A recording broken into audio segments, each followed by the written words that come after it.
Artinya itu pasti. Anda kalau berpikir kata rancangan itu terdiri dari rencana A, B, C, D. Banyak rencana. Ya, makanya saya tidak bisa memakai kata yang namanya rancangan. Kalau iblis punya rancangan, tidak. Kalau rancangan Allah, ya. Itu adalah rancangan Allah, rancangan damai sejahtera. Ya. Jadi secara definitif ya, atau kita berbicara tentang kata dulu, rancangan, rencana, ya, rancangan keselamatan, itulah yang mau diberikan oleh Allah kepada kita semua. Ya, jadi kalau dibilang itu rencana iblis, iblis itu bodoh. Iblis itu nggak ngerti apa-apa. Iblis itu hanya memberikan hasutan bahwa ayo salib aja, tapi nggak tahu rancangan Allah. Iblis itu nggak punya rencana. Makanya iblis setelah ratusan tahun kemudian dia membuat sebuah yang namanya klaim. Ya, iblis punya konspirasi dengan mengatakan Yesus itu tidak disalibkan. Ya, bayangkan begitu lama iblis berkonspirasi dengan amburadulnya cara berpikir iblis. Anda bisa lihat ada kitab-kitab yang amburadul. Nah, itu berasal dari iblis.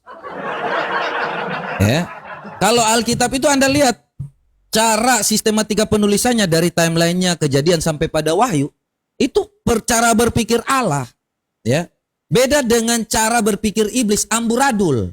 Ya, secara baca mantranya. Ya, jadi kalau Anda bilang bahwa itu rencana iblis, itu suatu kesalahan ya dalam pemakaian diksi atau kalimat. Karena rencana itu iblis tidak punya pemikiran yang lebih baik.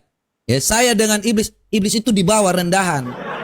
Iblis itu hanya bisa yang namanya memperdaya yang buta huruf, ya, yang iri dengki. Itu cara-cara iblis. Jadi kalau ada sifat-sifat iri dengki, kalau kita baca dalam Matius 26, ya, mereka tuh melihat Yesus, mereka iri. Itu sudah ada.